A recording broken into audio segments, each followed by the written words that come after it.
Death Battle is sponsored by ExpressVPN. Protect your online privacy today at expressvpn.com/battle.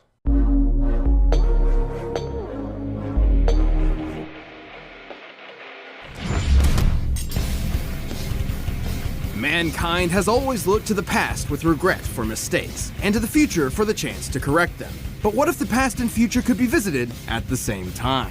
I'd say buckle up, but where we're going, we don't need seatbelts. Wait, is that the right quote? Cable, the time-traveling warrior mutant from Marvel. Trunks Reefs, time cop of the Dragon Ball Xenoverse. He's Wiz and I'm Boomstick. And it's our job to analyze their weapons, armor, and skills to find out who would win a death battle. Everyone knows Trunks is the coolest Dragon Ball character. Don't lie, when he showed up to prove Goku wasn't the only Super Saiyan around, you popped a Shenron in your pants. After witnessing his entire world slaughtered by a deadly android duo, and using his mother's time machine to hop to the past to make things right, Trunks made his triumphant return to his own time period. But for this version of Trunks, that's where things start to get a bit different, when he was intercepted by this JoJo-posing fairy chick. The Supreme Kai of Time, Kronoa. She watches over all of time in the Dragon Ball universe, and was forced to arrest Trunks for his alterations to multiple timelines. Welcome to the world of Disney's Loki. Dragon Ball Heroes, an alternate universe. No, Xenoverse, where every Dragon Ball story has its own canon timeline. Kinda like if some nerd's weird DBZ fanfiction became totally official. And it rocks! Unlike his more well-known counterpart, this Trunks was made to atone for his crimes against time by joining Kronoa's secret enforcers, the Time Patrol. I'll give you one try to guess what the Time Patrol does. But hey, even if it wasn't on his to-do list for the week, Trunks is the perfect guy to protect the whole multiverse. He has the usual collection of the Saiyans' key powers, but also a magic sword straight from the hero of time. No, not him. Not him. That guy, yeah.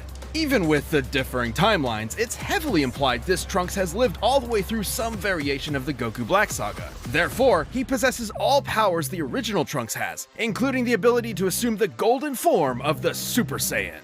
And gathering ki from other life forms to make this ultra-huge laser sword! However, he has also performed a divine ritual to unlock godly ki within himself, taking on the incredible red visage of a Super Saiyan god. God power sure does come in handy when he's fighting literal demons, like when these weirdos revive Mechikabura, the ruler of the demon realm, causing all sorts of time breaks across the Xenoverse. It's kind of a mess. Lucky for us, Jocelyn's even nerdier than Wiz. What useless knowledge have you got for us today? Come on, dude. Knowledge is never useless. Okay, so all the major timelines in Dragon Ball Heroes are recorded in tomes called the Scrolls of Eternity. Anytime somebody hopscotches through time, another one of these scrolls poofs into existence. There's just one teensy little problem. There can only be so many scrolls. Once you hit the limit, surprise, you just triggered Cosmic Armageddon. And that's not even counting all the lesser timelines branching off the main ones Trunks and co have to keep track of. Anyway, Trunks and the Time Patrol are some of the only peeps who can time warp without causing these distortions, thanks to unique devices like this armband. Though sometimes a patrolman gets ballsy and tries to mess with time themselves, like when Silas tried to rewrite Dragon Ball Heroes, both the world and the game. Oh yeah, did we mention that? The universe is an arcade game in its own universe. Yes and no. In the far-off future of the Xenoverse, the Dragon Ball Heroes arcade game essentially serves as another method of time travel, allowing future warriors to visit iconic moments in the past. So much for preventing the Ragnarok of the multiverse or whatever. That's where those lesser time branches come in. They don't count, just because. These machines also send an avatar of the player back in time, complete with an assortment of collectible cards that can summon facsimiles of well-known characters. That's right, Super Saiyan 4 Goku is a rare reverse holo now. Trunks himself is an avid fan, along with his disciples Beat and Note. Fun fact, Beat is a descendant of GT Goku. Trunks even funded a dual-disc style hero switch so he can use his cards on the go. And you thought Trunks was cool before he went full Seto Kaiba. Hell, he somehow made the Great Saiyaman look badass. That's how you put polish on disappointment. And I thought that was pretty damn impossible. All these powers, gadgets, and cards certainly came in handy against foes like Mechikabura, but they weren't always enough. Even Super Saiyan 4 Vegito had trouble fighting the Demon King, who created a black hole to consume every timeline in the multiverse. Until Trunks broke out the ultimate Deus Ex Machina, the Key Sword! No, not that one! That one, yeah. This epic blade isn't just a sword, it can completely shut down an opponent's powers. And thanks to being powered by Pinky over there, it can summon the power of the Eternal Time Labyrinth! Which is just really fun to say. Well, even more fun, it traps targets in the crack of time, a bubble of reality outside all timelines with windows into others. And the Key Sword was powerful enough to finish off Mechikabra in a single strike. Obviously, this puts Xenotrunks in the upper echelons of Dragon Ball power levels, even eclipsing the main timeline's Goku, who could destroy the universe up to 13 times over when he first channeled Super Saiyan God. The same Goku who could push through Hit's time skips and could fly from Grand Kai's planet to Hell in less than a minute. Considering the distance between these two realms as displayed in this canon visual model, that would require speeds over 29 quintillion times faster than light. And that was even before going God, let alone getting training from Whiskey. Whis and many of Trunks' patrol buddies are just as impressive. Like you! Well, the you who battled Demigra in the Xenoverse game when he had control over all time and space, or the you who fought the demon Shamel who threatened the whole multiverse, you are technically a canon character in Dragon Ball. Congrats, I guess. Maybe now you can throw that Kamehameha for real. Oh, come on, you know you want to. So the bad guys better watch out, cause Trunks and his time cops will always be there to stop them and protect time. No. You were my best friend. You were everything to me.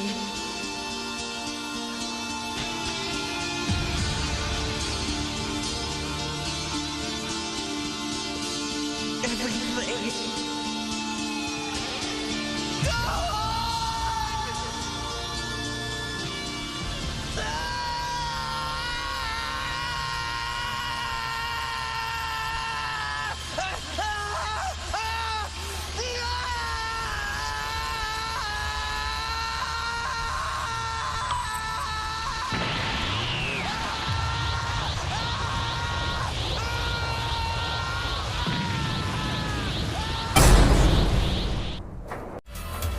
Our convoluted story begins with the supervillain, Mr. Sinister. With a name like that, you'd just be disappointed if he wasn't a supervillain. In an attempt to destroy another supervillain, Apocalypse, Sinister planned to create the ultimate mutant. So he decided to, breed the X-Men Scott Summers and Jean Grey. Alright, weirdo, I mean, they're already in a relationship. Just one little problem. By the time Sinister was ready, Jean was kind of dead. No problem for Mr. Cine. He just cloned Jean, got the new her in bed with Cyclops, and bam! Out popped Nathan Summers, Marvel's ultimate baby. Of course, we're talking about comic books here, so Jean eventually came back to life. After dumping the clone, Scott and Jean decided to raise baby Nate together.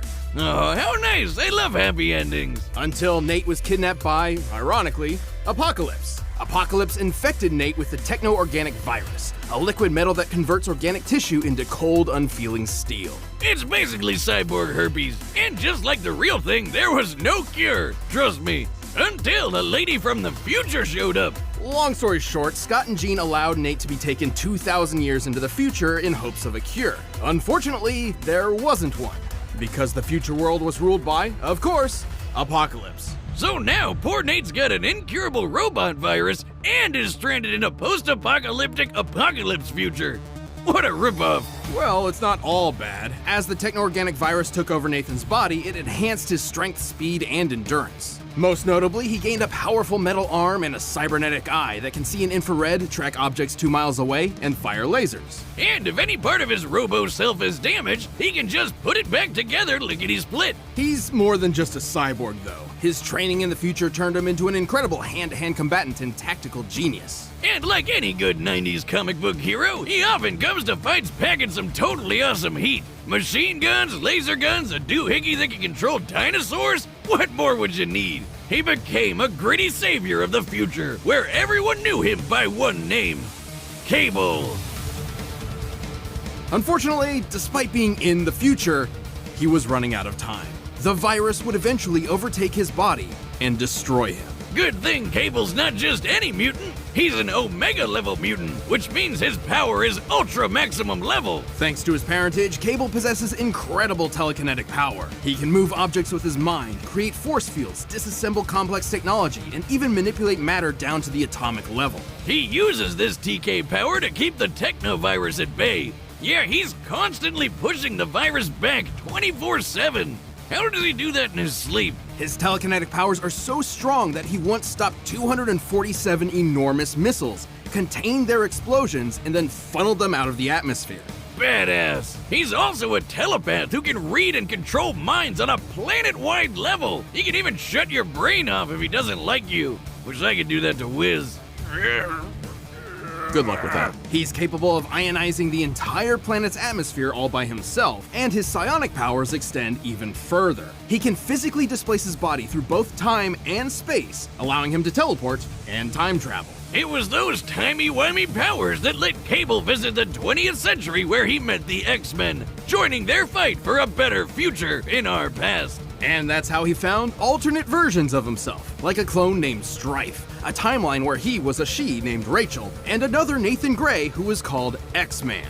Wow, really breaking the bank on the name of that guy, huh? Pretty gutsy to name himself after the entire franchise. Hey, Wiz, is that Jesus? It is. Oh my god. Holy shit, be careful of what you say in front of mutant Jesus. X-Man's potential is incredible, a showcase of the almighty power Cable could have if not for the techno-organic virus. So Cable said, screw this bullshit and straight up pulled the virus out of himself.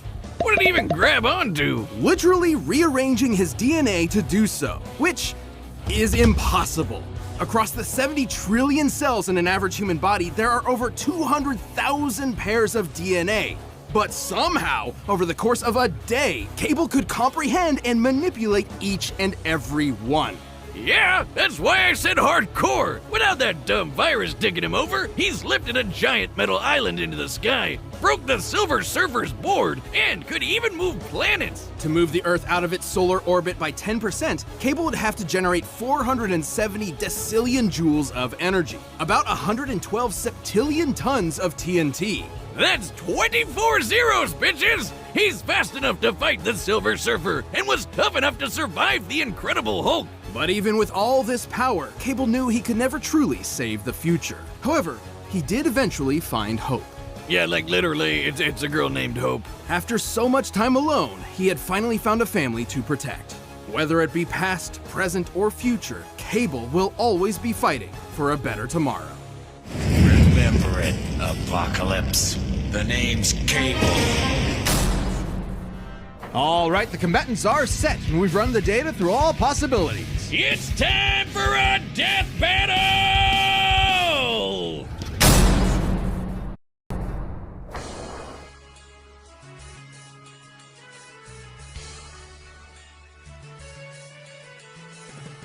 Think you got what it takes? I'm ready. It's you and me. This fight's just getting started.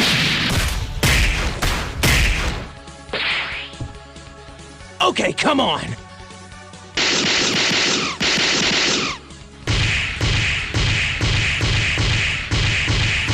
Gotta get rough.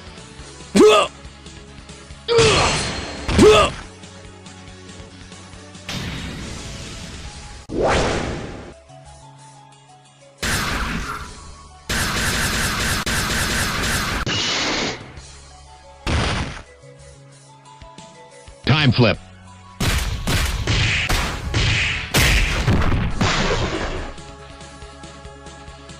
Burning attack!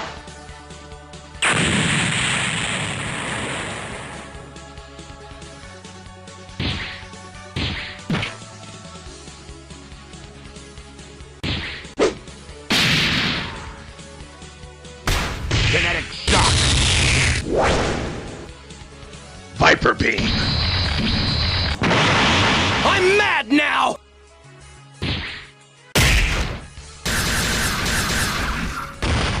Your history!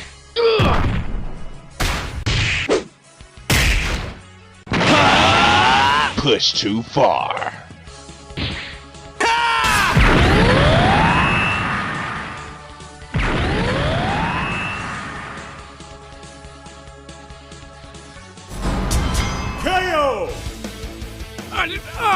No! Seriously? I know it seems ridiculous, but Seriously! How did that golden dingus beat mutant Jesus? well, the winner is Trunks Briefs.